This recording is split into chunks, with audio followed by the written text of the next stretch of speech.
오늘 우리가 17절 말씀부터 읽었는데요. 시작이 어떻게 됩니까? 그러므로 그렇게 시작하고 있습니다. 그러므로. 그러니까 앞에 이야기를 먼저 살펴봐야 되겠죠. 자, 앞에 4장에서 무슨 이야기를 이 4장 앞부분에서 하고 있는가? 크게 두 가지 혹은 세 가지로 살펴볼 수 있는데, 하나님께서 우리를 부르셨는데 하나됨으로 부르셨다. 하나 되기 위하여 그런 목적을 가지고 부르셨다는 거예요. 그래서 겸손과 온유와 오래 참음과 사랑, 그리고 평화로 얘기할 수 있는 예수님의 성품으로 성령의 하나 되게 하신 것을 지켜라 라고 그렇게 말하고 있습니다. 성도들이 예수 그리스도의 한 몸이 되는 그 이유는 성령님 때문인데, 이 성령님이 부어지니까 어때요? 하나의 고백을 하게 되고 한 세례를 받게 되고 한 분 하나님을 같이 아버지라고 부르는 형제들이 되었다라고 그렇게 얘기합니다. 그래서 우리는 하나다, 하나로 부르심을 받았다. 그런데 이 하나됨을 위하여서 예수님께서 우리에게 각각의 분량에 따라서 선물을 주셨다라고 하는 거죠. 그것을 우리가 은사라고 그렇게 얘기할 수 있습니다. 이 은사를 주신 이유, 말씀드린 것처럼 예수님의 몸인 교회를 잘 세워서 하나됨을 이루라 라는 뜻에서 주신 것이며, 또 이 은사를 통해서 우리 각각은 어디까지 성숙해야 된다. 예수님의 장성한 분량에 이르도록, 그 충만함에 이르도록 자라가야 된다라고 하는, 그렇기 때문에 그런 은혜의 선물들을 주신 것이다 라고 그렇게 말하고 있습니다.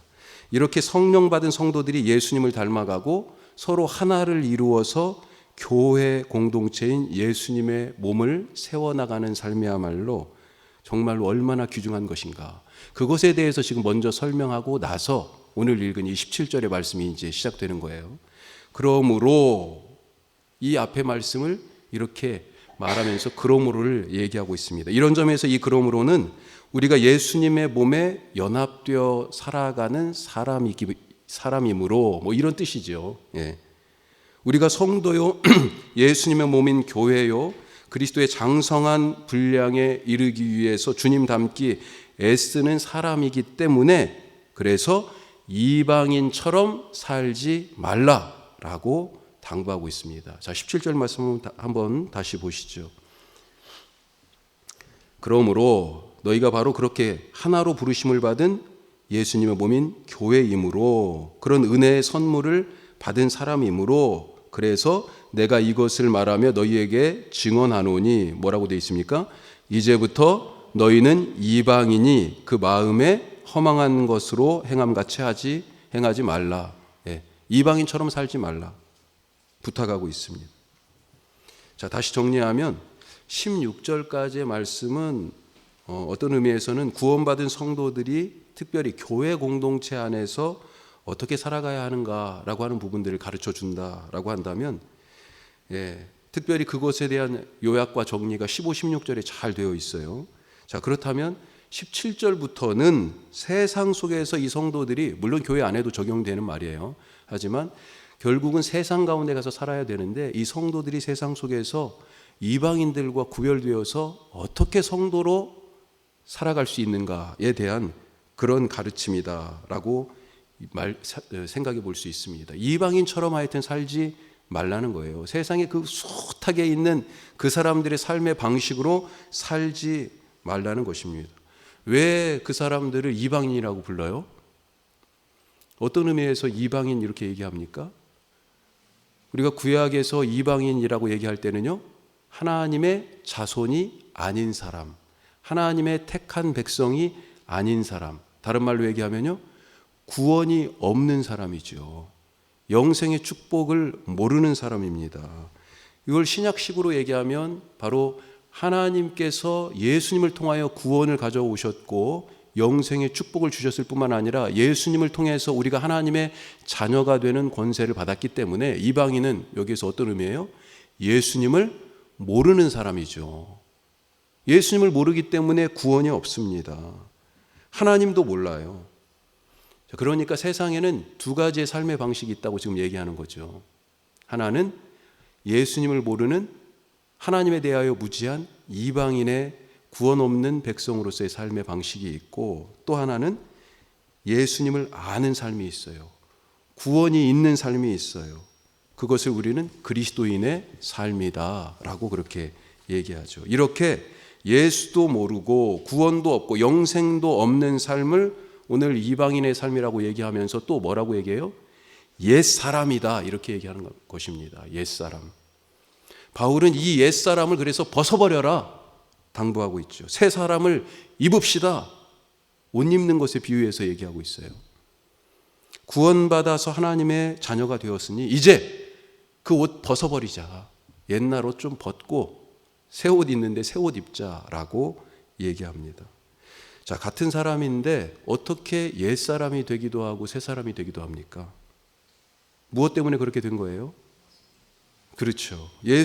무엇이 옛사람과 새 사람을 가르는 기준이냐? 우리가 예수님이라고 말씀하셨는데 그걸 또 다른 의미로 뒤집어 보면요, 죄입니다. 죄. 죄에 대해서 어떤 태도를 가지냐에 따라서 그는 옛사람으로 살 수도 있고 새 사람으로 살 수 있어요. 자, 그러면 이 죄에 대해서 우리가 늘 얘기하지만 한 번 더 생각해 봐야죠. 이 죄가 옛사람과 새사람을 가르는 기준이라고 그러니까 죄에 대한 태도가, 그럼 죄가 무엇일까? 예? 세상에서 일어나는 죄의 모습을 다 생각해 보면 별하별 죄가 많이 있죠. 성경에도 죄에 대한 여러 목록들이 나오고, 우리가 뉴라이프 101 훈련할 때 맨 처음에 죄에 대해서 같이 얘기하지 않습니까? 내가 얼마나 흉악한 죄인인지 한번 생각해보고 살펴보고 다시 한번 말씀에 비추어서 나를 딱 세워보죠. 예. 그 성경에도 여러 죄의 모습과 목록들이 쭉 나와 있는 대목들이 많이 있는데, 우리가 죄를 한번 생각해보면 그 모습이 엄청 다양하죠. 사기, 폭력, 살인, 거짓말, 도둑질, 모양이 다 가지각색입니다. 하지만 그 근본, 그 뿌리를 쭉 따라서 더 근본으로 가보면, 그래서 뿌리를 살펴보면 결국은 뭐예요? 남을 해치고 자기를 이롭게 한다는 점에서 이 모든 죄의 바탕이 자기 욕심, 이기심, 여기에서 출발한다고 볼 수 있지 않습니까? 야고보가 뭐라고 그랬어요? 욕심이 잉태한 즉 죄를 낳고, 죄의 출발을 욕심으로 얘기하고 있어요. 자기 욕심에서 출발하더라. 이기심에서 출발하더라.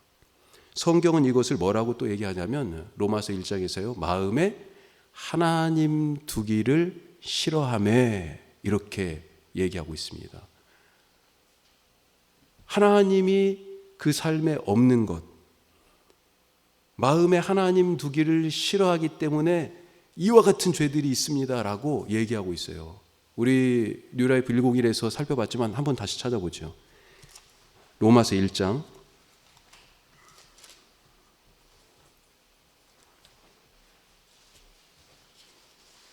로마서 1장 28절입니다.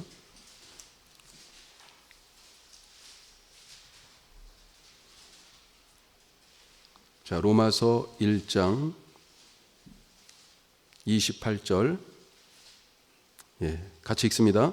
또한 그들이 마음에 하나님 두기를 싫어하며 하나님께서 그들을 그 상실한 마음대로 내버려 두사 합당하지 못한 일을 하게 하셨으니, 그 뒤에 29절부터는요, 그 합당하지 못한 일, 바로 죄의 내용들이 쭉 31절까지 이어져 나오고 있어요.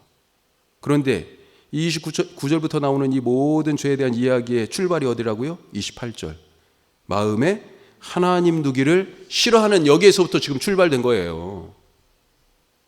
그래서 죄는 뭐예요? 하나님이 없는 거죠. 하나님이 없는 것입니다. 그 마음에 하나님이 없어요. 그 삶에 하나님이 없어요. 그 말에 하나님이 없어요. 그가 하는 행동에 하나님의 사랑이 안 보여요. 하나님이 없는 게 바로 죄입니다. 의는 뭡니까 그러면? 하나님이 계신 거예요. 함께하는 교회잖아요. 하나님이 우리와 함께하는 것이 의입니다. 그게 구원이잖아요.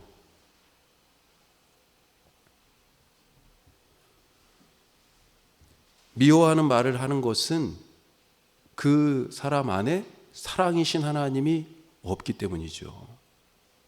오해하는 말을 자꾸 하는 것은 그 마음, 그 사람 안에 이해하시는 하나님, 우리의 형편을 살피고 이해하신 하나님이 없기 때문에 그런 거예요. 정죄의 말을 자꾸 하는 것은요, 십자가의 용서가, 그 십자가에서 용서하신 하나님이 없는 거예요. 그 사람 가운데. 생명이신 하나님이 없으니까 살인도 주저하지 않습니다. 진리이신 하나님이 없으니까요, 거짓말이 막 나오는 거예요. 의로우신 하나님이 없으니까 의를 위하여 살기보다 자기의 이익을 위하여 살아갑니다. 자, 마음에 하나님 두기를 싫어한다라고 하는 것, 이걸 또 다른 말로 생각하면 하나님을 말 그대로 마음에 하나님이 지금 없어요. 원래 하나님 자리였는데 하나님 두기를 싫어해요, 마음에. 하나님을 내 자리에서 몰아낸 거잖아요. 그렇죠? 당신 방 빼! 한 거예요, 지금. 하나님한테 내 마음의 방에서 나가세요. 방 빼라고 지금 그러신 거죠. 하나님한테 나가시라고 한 겁니다. 나가라고 했어요. 그리고 하나님 자리에 자기가 앉는 것입니다. 주인과 세입자 간에 그런 다툼 많이 있었잖아요. 예. 그것은 이제 법적으로 보호하려고 뭐 상가 임대차 보호법 뭐 이런 것들도 더 점점 보강돼서 실행되는데, 갑자기 이거 내 건물이니까 당신 밑에서 장사 잘하고 있었는데 방 빼라고 그런 거죠. 아, 저거 내가 하면 지금 저거 엄청 장사가 잘 돼요. 내가 하면 더 잘할 수 있겠어. 큰 이익을 더 얻을 수 있겠어요. 그런 악한 마음을 가지고 당신 계약 끝났으니 나가. 옛날에 그런 사람들이 많이 있었잖아요. 지금 하나님을 보고요, 내 집이니까, 내 삶인데, 내 인생인데 왜 당신이 개입해? 하나님, 당신 나가요. 방 빼요. 그런 거예요. 마음에 하나님 두기를 싫어했다. 하나님 자리에 그러면서 앉습니다. 사탄이 에덴 동산에서 바로 이걸로 사람들을 유혹하지 않았습니까? 이거 먹으면 네가 하나님처럼 될 거야. 예? 하나님과 같이 될 것이다. 하나님 자리에 앉을 수 있다는 거잖아요. 하나님 필요 없다는 얘기죠. 마음에 하나님 두기를 싫어한다는 말은 하나님이 나를 지으셨는데 그것을 부인하는 것입니다. 우리 아까 성경 들고 고백했잖아요. 이 말씀으로 나를 만드셨고 지으셨고 창조하셨고, 예. 그런데 그것을 거부하는 거예요. 하나님이 나를 만드셨다는 것을 거부하는 거예요. 하나님 필요 없다는 거 아니에요. 하나님의 창조가 옛날 그때 한번 아담과 하와를 딱 만들어 놓고 끝나신 것입니까? 세상을 그때 딱 만들어 놓고 뒷짐 딱 지고 계세요? 자연 그래 질서대로 돌아가잖아. 태양계가 이 행성들 잘 돌아가고 있네. 그래서 하나님 뒷짐 딱 지고 계신 겁니까? 예? 봄, 여름, 가을, 겨울 꽃이 피고 싹이 나고 꽃이 피고 열매 맺고 다시 또 낙엽이 졌다가 다시 또 돌아오네. 그냥 이 자연이 그대로 돌아가는구나 뒷짐지고 계신 거예요? 아니죠. 하나님이 창조주다라고 하는 그런 고백은 지금도 하나님께서 나를 만들고 계시다라고 하는 그런 고백입니다. 창세기의 그 이야기는 태고 쪽의 옛적의 죽은 이야기가 아니에요. 지금 나를 만들고 계신 하나님에 대한 고백인 거죠. 그런데 하나님이 필요 없다고 얘기하는 거 아니에요. 방 빼라고. 나를 지금도 하나님이 만들고 계시다라고 하는 것을, 창조주 하나님이시다라고 하는 것을, 지금도 이 온 우주 역사 만물의 주인이라고 하나님이 주인이신 것을 부인하는 거예요. 하나님이 나의 아버지이신데 나 그런 아버지 소용없다, 필요 없다고 하나님의 아버지 되심을 부인하는 겁니다.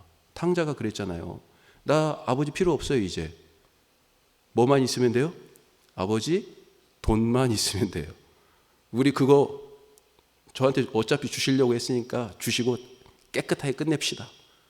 그리고 자기는 사실 집을 나가버렸죠. 마음에 하나님 두기를 싫어해서 하나님을 내쫓고 그 자리에 내가 앉아서 자기가 인생의 주인 노릇을 하는 것, 이것이 바로 이것이 죄지요. 따라서 내가 주인이니 내 판단이, 내 생각이 판단의 근거요, 내 결정이 모든 것의 기준입니다. 이제 마음에 하나님이 없으니 어떻게 돼요? 그 전에 하나님이 계실 때는 하나님 중심이었는데 이제는 하나님 안 계시니 뭐예요? 나 중심이죠. 자기 중심입니다. 죄로 살아가는 사람의 가장 큰 특징들이 뭐예요? 이기적이에요. 이기적. 계속 내 것이 맞다고, 내 것이 바르다고. 예. 그런데 모든 사람이 이렇게 다 자기중심이니 이 중심들끼리 서로 충돌하고 부딪히게 되지 않습니까? 그럼 어떻게 돼요? 결국은 힘센 놈이 이기는 거 아니에요. 그게 바로 죄악의 세상이지요. 약육강식의 세상. 바울은 이 자기 중심의 옛사람을 벗고 새 사람을 입으라, 그렇게 지금 말하고 있는 것입니다. 어떻게 새 사람이 될 수 있습니까? 어떤 사람이 밤에 음주운전하다가 사람을 쳤어요. 자기가 사람을 치었다는 것을 알았습니다. 음주운전을 하고 있었지만 쿵! 알았어요. 겁도 났어요. 그래. 더군다나 음주운전이 발각될까 봐 더 두려웠습니다. 그래서 후속 조치도 없이 뺑소니 쳤습니다. 그런데 이게 결국 잡히잖아요. 경찰의 수사망이 조여오고 하는 것을 알았어요. 더 이상 피할 수 없음을 알고 자수했습니다. 자수한 것이 참작이 되긴 했지만 사망사고에다가 후속 조치도 없이 갔잖아요. 음주에 뺑소니로 5년을 살고 나왔습니다. 분명 이 사람은 죄 지었어요. 그렇죠? 하지만 이제 아무도 이 사람에게 이 음주 뺑소니 죄에 대해서 다시 책임을 물을 수가 없어요. 죄를 지은 것은 분명하지만 지금 이 사람은요 5년의 형기를 마치고 나왔어요. 그 죄로부터 형식적으로는요 자유로워진 거죠. 더 이상 와가지고 그 사람을 그 죄로 묶을 수가 없습니다. 너 사람 죽였지? 묶을 수가 없어요. 왜요? 죄값을 치렀기 때문에. 너 뺑소니 했지? 다시 한번 죄로 묶을 수가 없어요. 하지만 뭐가 있어요? 죄책감은 있지요. 자꾸 사탄이 뭘로 공격해? 그런 죄책감으로 공격하는 거예요, 우리를. 자, 이런 점에서 옛사람은 어떤 사람입니까? 죄에 묶인 사람이에요. 죄에 매인 사람이에요. 죄에 매이니까요 어떻습니까? 이 음주 뺑소니 이 사람 어떻게 해요? 죄에 매이니까 죄가 끌고 다니는 대로 가는 거죠. 그게 현실적으로는 어때요? 도망 다니는 거고요, 숨어 지내는 거고요, 늘 불안해합니다. 언제 어떻게 발각되고 잡힐까 봐 걱정입니다. 가고 싶은데 마음대로 못 가요. 왜요? 죄가 끌고 가는 대로 가야 되니까. 요즘 공공장소에서 애완견들, 뭐 강아지나 개들도 요즘 뭐 큰 개들이 많아가지고요. 그래서 뭐 한참 됐습니다만 벌써 한 15년쯤 됐을까요? 서울에서 그 교인 중에 한 분이 남편이 미국 분이셨어요. 그런데 그 좁은 동네에서 신방 갔다가 깜짝 놀랐어요. 그러니까 그분들은 3층에 살고 그 빌라 다세대 그 주택인데 2층에 이제 부모님들이 살고 뭐 그러면서 같이 쓰는데 3층에 개가 있다는 거예요. 큰 개가. 근데 그때는 사실 못 봤어요. 그런데 나중에 길거리에서 만난 거죠. 한강에 그 개를 끌고 2마리를 끌고 산책을 가는데요. 개가 저만해요. 와, 그것도 새카매. 깜짝 놀랐어요. 무섭더라니까요. 저도 어려서 시골에서 개한테 물려가지고 된장 바른 기억이 있어가지고 예. 그 집 개 키우는 집, 개 키우는 집에 가가지고 그 개털을 뽑고 뭐 장을 퍼와가지고 막 바르고 그랬단 말이죠. 예? 그 이상한 방법이었지만 왜 그때는 아유 이만한 개가 막 무시무시하죠. 그런데 이 개들이 마음대로 갈 수 있습니까? 아니에요. 목줄에 딱 매인 이 개, 주인이 끌고 가는 대로 가게 되는 거죠. 시골에서 소 뜯길 때가 있었습니다. 소 뜯길 때가. 이 소 얼마나 힘이 셉니까? 밭도 갈고 논도 갈고요. 그런데 조그마한 애들이 이 소 끌고 다니죠. 와 하면서 잡아당기면 오오오오 코가 꿰서 따라갑니다. 어쩔 수가 없어요. 죄에 매인 삶이 바로 이런 거라는 거죠. 옛사람이 이렇게 죄에 매여 사는 사람이지만 새 사람은요 죄와 상관없는 사람입니다. 왜 죄와 상관이 없습니까? 왜 죄와 상관없는 새 사람이 되었습니까? 예수님 때문이죠. 아까 말씀하신 예수님 때문입니다. 우리는 우리 죄에 매여서 질질 끌려다녔는데 예수님이 오셔서 그 죄의 사슬을 딱 끊어주셨습니다. 죄에게 붙잡혀서 종노릇하고 있었는데 예수님이 자기 목숨을 값으로 치르시고 우리를 그 죄에게서, 사탄에게서 사오셨어요. 우리 목숨을. 자유한 사람이 되었어요.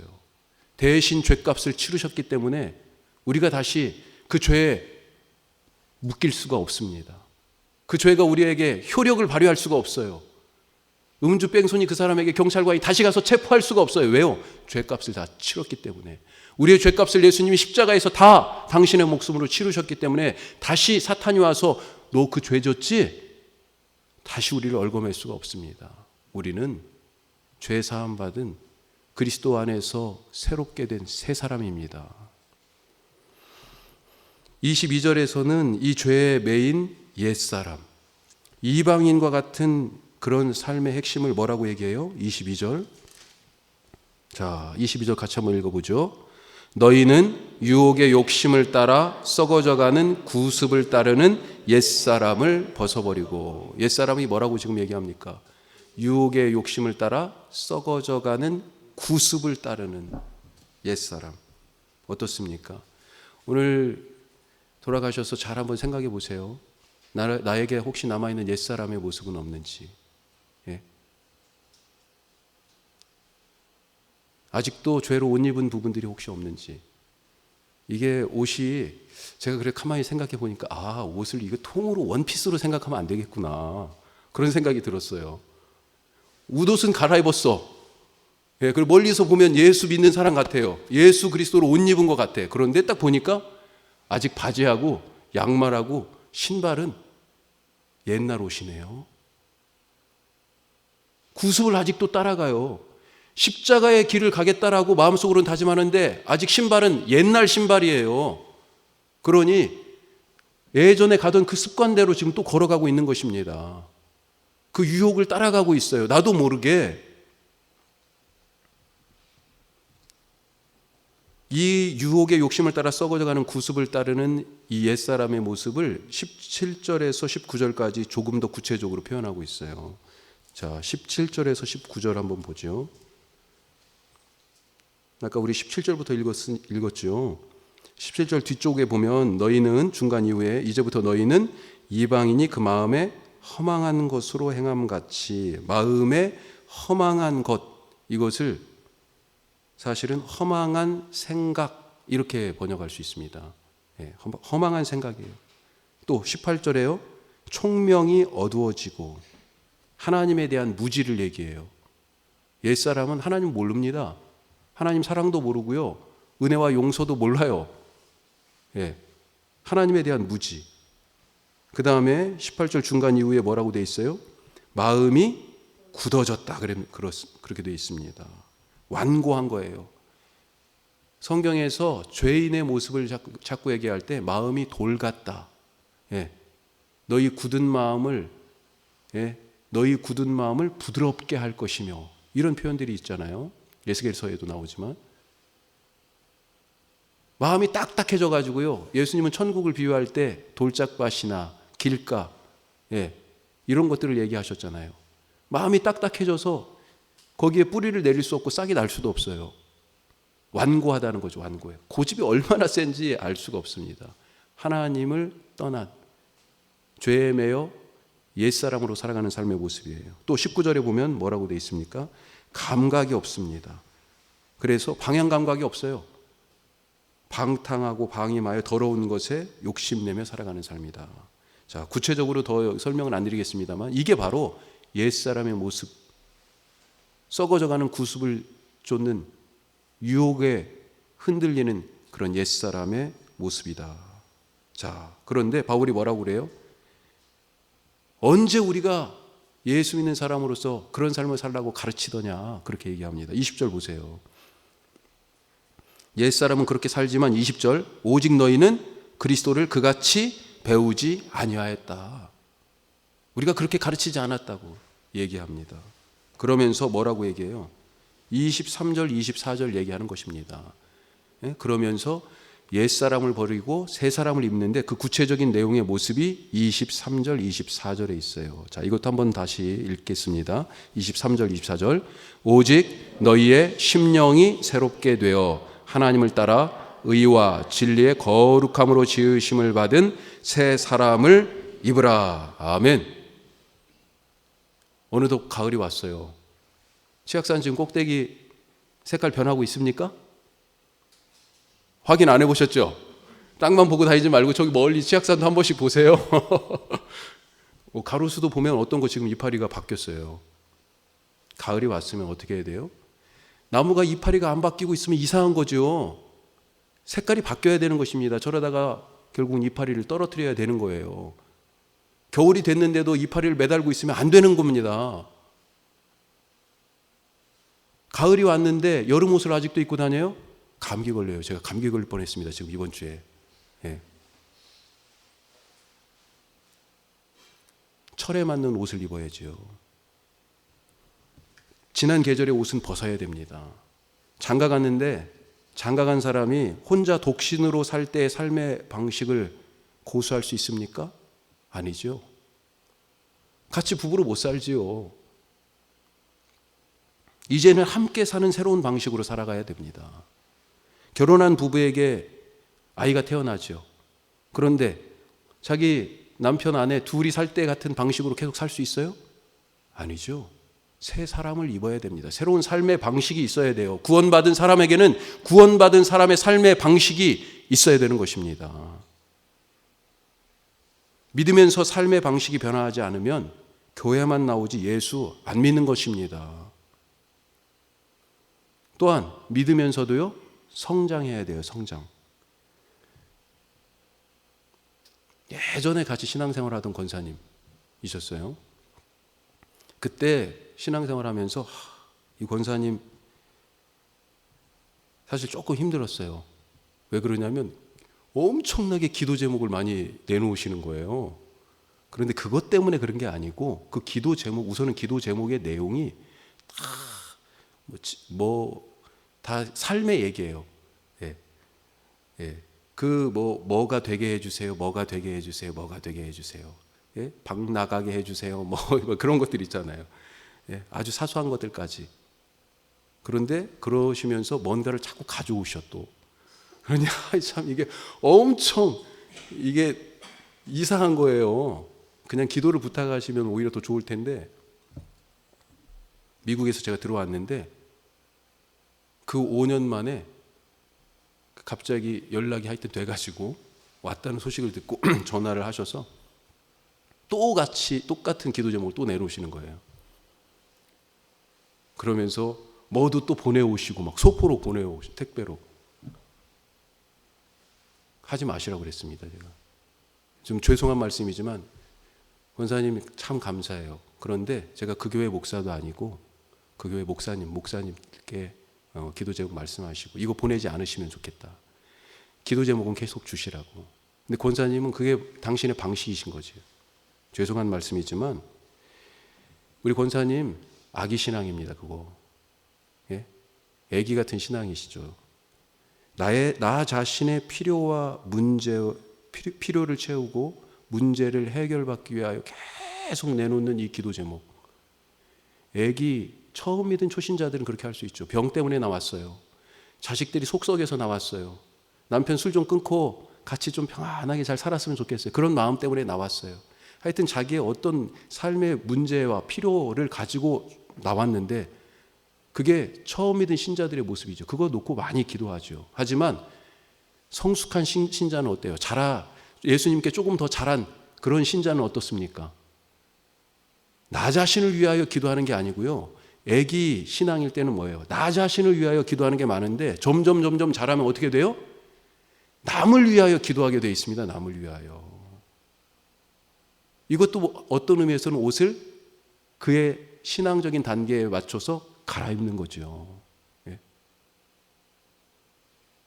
우리가 엄마 아빠로 이렇게 다 성인이 됐는데 자식 생각 안 하는 부모가 어디 있어요? 만약에 그렇지 않고 내가 먼저면 아직 그 엄마 아빠는 애는 낳고 키우기는 했지만 뭐예요? 아직도 어린 애나 마찬가지지요.